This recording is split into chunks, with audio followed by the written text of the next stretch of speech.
Our big story tonight is about an army within the Russian army. It's made of mercenaries and it is led by a man popularly known as Putin's chef. This is the man they call Putin's chef. Why? Because of his closeness to the Russian president. In fact, he was so close to Vladimir Putin that he was once made in charge of his personal security. But that is not the only reason why he's famous. While he was serving Putin, Prigozhin also built a private army which first made its mark in troubled African countries where he served Russia's strategic interests. And when the Ukraine war started, Russia used this private army as an important auxiliary force, a force that complements the efforts of the Russian army. The name of this force is the Wagner Group, or Russia's Dirty Works Department. For the last 1 year, it has been fighting as a proxy in Ukraine, using criminals to do the job of soldiers. The recruitment of this group is unorthodox. Not only does it recruit fighters, it even takes convicts in its ranks. But despite these genetic problems, this private army has become a very effective fighting force. It has proved its mettle when Russia went on the defensive and began to retreat. And today, this army is leading the counter-offensive that is helping Russia advance again. Be it the Battle of Donbass, the Battle of Soledar, or the face-off in Bakhmut, Wagner mercenaries are everywhere, giving Russia an edge in this conflict. But it seems some generals in the Russian army have become envious of this group and its remarkable feats in Ukraine. I am not the one saying this. Yevgeny Prigozhin is. Of late, he has been taking aim at Russia's military leaders, accusing them of withholding supplies to his group. What supplies? Arms and ammunition. Prigozhin says Wagner is not getting them on time, and this is hampering the group's operations. He says this is a crime of the highest order, one that deserves to be dealt as treason. That's right.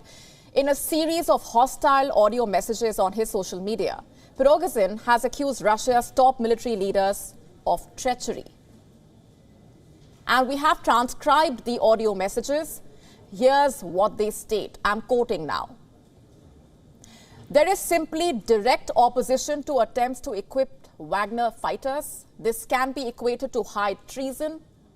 A bunch of military-related officials have decided that it is their country, that it is their people. They have decided that these people will die when it is convenient to them, when they feel like it.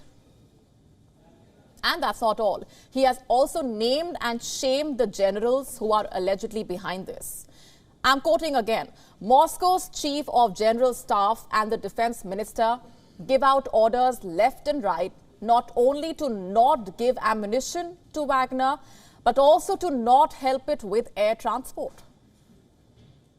Now, for the unversed, he's talking about Sergei Shoigu, the defense minister of Russia, and Valery V. Gerasimov, the chief of the general staff. Prigozhin says that they are both misusing their positions. Now, why exactly would they do that? Are they not fighting on the same side?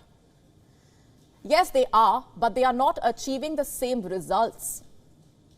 You see, the Wagner Group, under the command of Prigozhin, has made some significant gains on the battlefield, especially in Bakhmut, a city that has become the focal point in this battle.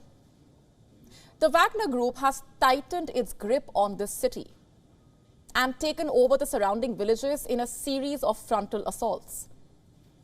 And these gains have pushed the group to the forefront of this war. In fact, many in the Kremlin consider it to be the most capable fighting force in its arsenal. And on the other hand, the Russian army has suffered heavy attrition in recent weeks and lost control of several previously captured territories. These humiliating setbacks have raised questions on the army's proficiency and credibility. And this has given the people like Prigozhin a chance to corner the army generals. He says these generals are incompetent and are trying to steal Wagner's glory by blocking the supplies of weapons, a charge that the army vehemently denies. In a statement released on Tuesday, the Defense Ministry refuted Prigozhin's allegations, accusing him of trying to sow seeds of division within Russia. Let me quote, "Attempts to create a split within the close mechanism of interaction and support between the units of the Russian fighting groups are counterproductive and work solely to the benefit of the enemy." How exactly do we perceive this war of words? Is there a lack of coordination between Russia's fighting forces? Are the generals becoming jealous of the mercenaries? Or are the mercenaries trying to extend their reach? The answer is a mix of both. Observers say the Wagner chief is trying to position himself as the de facto leader of a faction that opposes the military establishment. A faction made up of paramilitary leaders who can counter the military bureaucracy. And which leaders are these? Well, there is Abdi Aludinov, commander of the pro-Kremlin Chechen fighters. And then there is Eduard Basurin, a former commander of a pro-Russian militia in Donbass. In recent days, Prigozhin has posted pictures with both on his social media account. Interestingly, Abdi Aludinov reports to Ramzan Kadyrov, the head of the Chechen Republic, who, by the way, is also upset with the generals. In January this year, he criticized the Russian military's decision to ban beards, calling the decision archaic. We got you that report. He urged the generals to focus more on the war and less on reading the military code of conduct. This was last month. And this month, a new report has emerged. It says Kadyrov is planning his own mercenary group.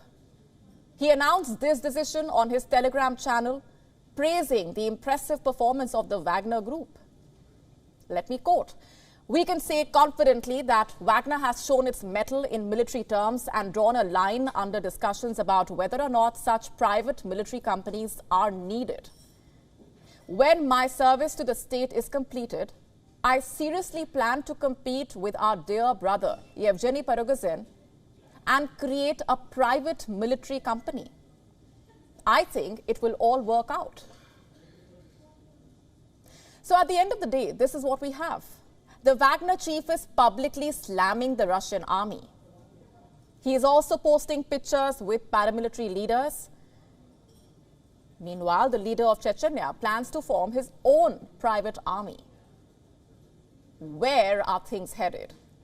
Is there a confluence of interest among Russia's fighting forces? Are they planning to forge an alliance against the Russian military? Or are they trying to build pressure on the Kremlin to take the military command to task? Whatever be the case, these developments do not make for good optics, especially at a time like this, when reports suggest a new offensive is around the corner. And the question is, how will Moscow wage this offensive when its army and its fighting forces cannot even see eye to eye?